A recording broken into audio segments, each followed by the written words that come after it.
Leal era un hombre que creía profundamente en la belleza. Me decía, es tan necesaria la vida como el pan. Creo que sobre todas las cosas era una especie de caballero del Renacimiento en la contemporaneidad. Era un hombre muy apasionado por la cultura, que tenía un ojo clínico para saber dónde estaba lo bueno, lo bello, lo estéticamente excelso.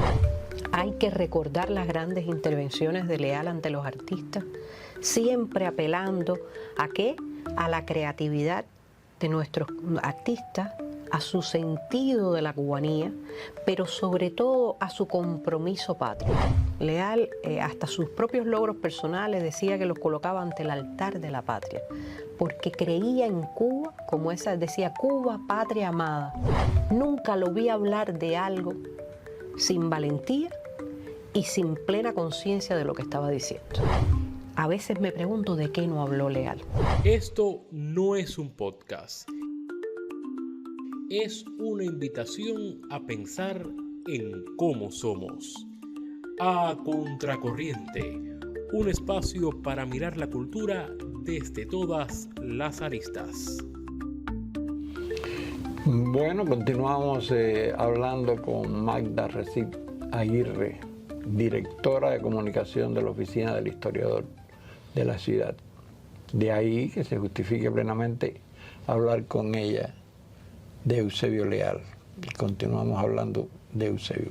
Quisiera ahora que te adentraras un poco en ese Leal, en su relación propiamente con el sector de la cultura. La influencia que ejerció y al mismo tiempo cómo se nutría, cómo revelaba aristas, ángulos nuevos siempre de la cultura, no solo ya vista desde el patrimonio, sino de la cultura contemporánea, de la cultura actual, los espacios que creó la Oficina del Historiador para propiciar ese ambiente único, ese estado de gracia que se respiraba. Yo creo que tú lo has venido ya anunciando. El hecho de que él concibiera el proyecto de restauración del centro histórico como un escenario también de las artes. Leal era un hombre que creía profundamente en la belleza. Me decía, es tan necesaria la vida como el pan. O sea, que él creía incluso que el socialismo, que era un sistema que apelaba a lo más humano del ser y que era un sistema profundamente humanista, debía exhibir una belleza impresionante. Él creía que la belleza era necesaria. Y así, de tal suerte que en la medida en que la restauración del centro histórico fue avanzando, y con la fe en que no se podía despojar de la cultura ningún proyecto social, logró que grandes de las artes cubanas tuvieran sus estudios y sus espacios de ensayo y sus espacios de presentación en el centro histórico. Hay que pensar que el centro histórico tiene teatros emblemáticos del país, espacios para un teatro tan importante como el Teatro Martí. Tiene espacios para la música muy distinguidos. Pongamos, por citar solo un ejemplo, el espacio donde en la Basílica Menor del Convento de San Francisco de Asís se ofrecen conciertos de un alto rango. Pero podríamos hablar de otro espacio musical como el anfiteatro del centro histórico. Pero ahí hay galerías impresionantes. Ahí está, por ejemplo, la obra de Nelson Domínguez y su galería. Ahí estaba la galería de Carmen Montilla de Tinoco. Ahí estaba, y sigue funcionando para nosotros y nos ha representado mucho las galerías que él iba insertando dentro de los propios museos. Por ejemplo, la galería del Mezzanini del otrora Palacio de los Capitanes Generales. Pero hay artistas como Choco mismo, que no conciben la gestación de su obra si no están dentro del centro histórico. Y así se rodeó de los grandes de las artes plásticas, de los grandes de la música, de los grandes del teatro. Recuerdo ya en su agonía cómo insistía en desarrollar Nave Oficio de Isla, el espacio teatral que lidera Osvaldo Doime-Dios. Y hasta que no le llevamos allí al hospital la noticia, ya Doime-Dios está instalado en la nave, ya está haciendo sus proyectos, no estuvo tranquilo, porque todo el tiempo quería que el buen arte estuviera en el centro histórico de La Habana.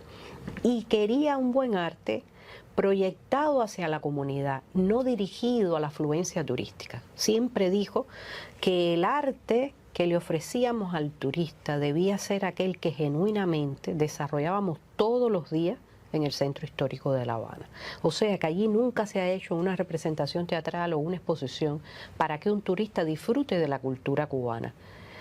Se aspiró y se aspira a que el turista que llegue disfrute de lo que realmente constituye la programación habitual de todas nuestras salas de conciertos, teatros, de todas las galerías, de las casas, museos. En fin, era un hombre muy apasionado por la cultura, que tenía un ojo clínico para saber dónde estaba lo bueno, lo bello, lo estéticamente excelso.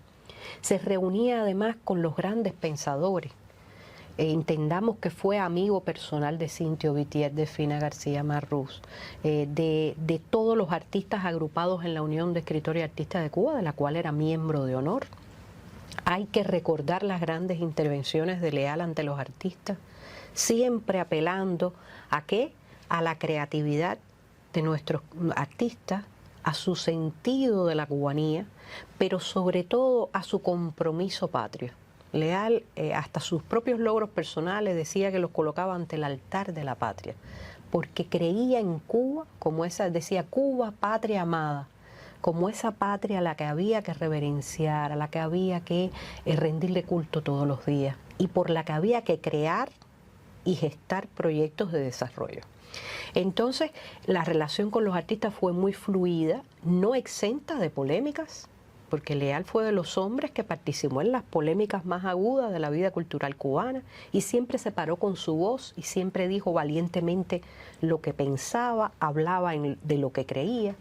Nunca lo vi hablar de algo sin valentía y sin plena conciencia de lo que estaba diciendo. Y cada vez que dio alguna de sus entrevistas, las cientos de miles de entrevistas que dio en su vida,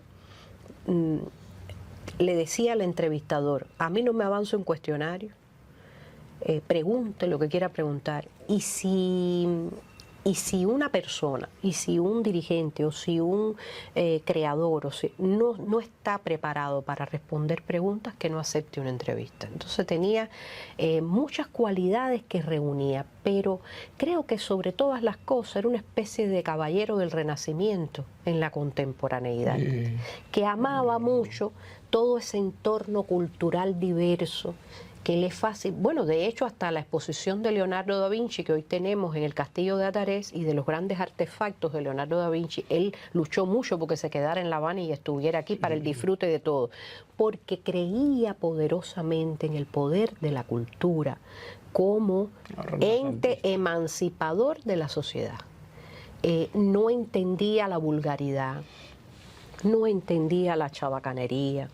Se oponía ferozmente a quien le decía que los cubanos éramos vulgarones y chusmones y teníamos que estar manoteando y parloteando. Detestaba todo eso, detestaba lo vulgar, porque creía poderosamente en que del cubano debíamos estimular lo mejor de su identidad, lo mejor de sus expresiones. Y hacía todo eso de una manera natural. Exacto, porque él mismo lo encarnaba, él era el evangelio, él mismo era ese ser, que no creía tampoco en los lujos, las riquezas. Era un hombre muy austero, por otra parte, era un hombre de una austeridad que podemos elogiar. Él y Chomi se vestían de gris. De gris, algo? Sí, se vestía de gris. Era un uniforme lo que él empleaba, que provino de la década del 70, cuando empleamos muchas fuerzas vivas de la sociedad en la zafra, aquella de los 10 millones, que después no se llegó a los 10 millones, pero toda la sociedad se volcó en el desarrollo económico y en la zafra conocida como de los 70. Y ese era un traje que portaban ellos y decidieron por comodidad.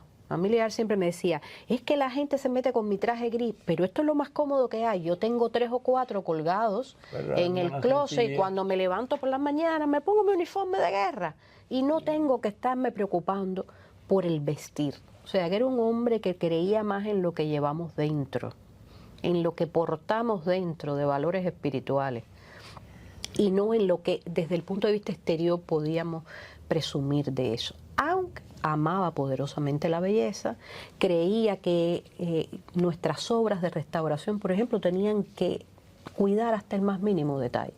Si llegaba a un sitio y veía un cable fuera, algo despintado y descuidado, se horrorizaba. Y enseguida, de un modo compulsivo, le pedía a su equipo que arreglaran eso. Leal, por supuesto, dejó algo inédito, algo que no se ha publicado, esa búsqueda, además de la colección del historiador, lo que se está haciendo, ¿cómo va esa búsqueda? ¿Qué ha aparecido? ¿Qué dimensión tiene esa obra? Ya, digamos, en su versión escrita, en su versión. Bueno, como tú sabes, él previamente pudo ver parte de su obra publicada, porque muchas de esas pero me refiero a la que no se... La que no se publica, por eso te estoy haciendo el comentario, porque es que lo que no se ha publicado es mucho más voluminoso que lo que ya se publicó. Porque realmente sus intervenciones públicas... ¿Te grabaron? Sí, cómo no, todas están registradas. Y de un tiempo acá, más todavía, desde los años 98, 1998, por ahí ya, los 90, ya se empezó a registrar todo con buena tecnología. Y entonces se conservan las más pequeñas, las más grandes, todas las intervenciones. Y entonces por eso te digo que el volumen de obras sin publicar es mayor que lo que ya se ha publicado.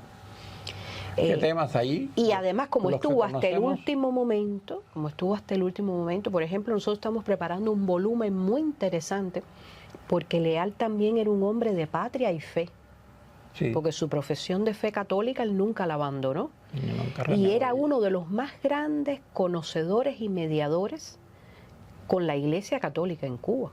Un hombre que fue amigo personal del cardenal Jaime Ortega, por ejemplo, y de los grandes hombres de la Iglesia Católica en Roma.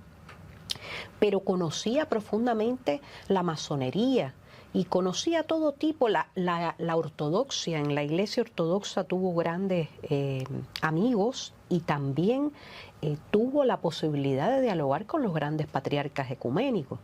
Y creía, por ejemplo, que el centro histórico era el modelo de ecumenismo religioso al que la sociedad cubana contemporánea y futura debía aspirar, porque en el centro histórico estaba lo mismo la catedral ortodoxa griega que la rusa, que la catedral de La Habana de los católicos, que estaba la santería, que estaba la regla de Ocha, que estaba la asociación Yoruba, que estaban todos, sinagogas, los espiritistas, en fin, él creía en ese ecumenismo religioso. Y por ejemplo, ese es uno de los temas de los que más habló, que habló con mucha profusión. Incluso la última intervención pública que pudimos grabarle, al él no poder asistir a la Universidad del Vaticano, a la Universidad Lateranense, agradecer el doctorado honoris causa que le entregaba el Papa Francisco, él grabó desde La Habana una intervención que es su Lectio Magistralis de gratitud por el doctorado honoris causa,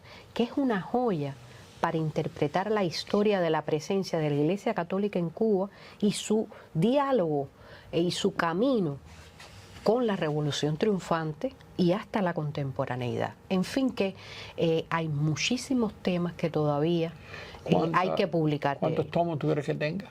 No sé, Omar, no me atrevo a decir. Son libros temáticos. Es por tomo, pero no me atrevo a decirte cuántos, porque empecé comentándote en otro programa, empecé diciéndote que a veces me pregunto de qué no habló Leal, porque hay mucha riqueza cultural, su cosmovisión era muy amplia y habló de tantas cosas. Yo recuerdo que solo una vez me dijo, ¿cómo usted se cree que yo voy a hablar de eso sin prepararme? Que fue cuando hicimos una serie de programas dada la celebración de la Cumbre de las Américas, y él, cuando llegué a Brasil, le dije, bueno, hoy vamos a hablar de Brasil, como él pedía que no le dijeran de qué iban a hablar, y él hablaba, naturalmente, con sus conocimientos, y me dijo, ¿cómo usted cree que yo no me voy a preparar para hablar de Brasil? Entonces, generalmente no se preparaba, es decir, uno lo entrevistaba o conversaba sobre... Era muy espontáneo su conocimiento, pero sí estudiaba, Omar, Yo recuerdo llegar muchas veces a su entorno de la oficina o al de su casa y encontrarlo. A veces la esposa en la casa me decía, está allí en la biblioteca, y yo llegaba y me daba hasta pena darle la información que venía a traerle. Si una cosa sufría él por no hacer todos los días, era leer. Entonces, bueno, era un hombre de gran cultura y que amaba la cultura. Muchísimas gracias. A ti.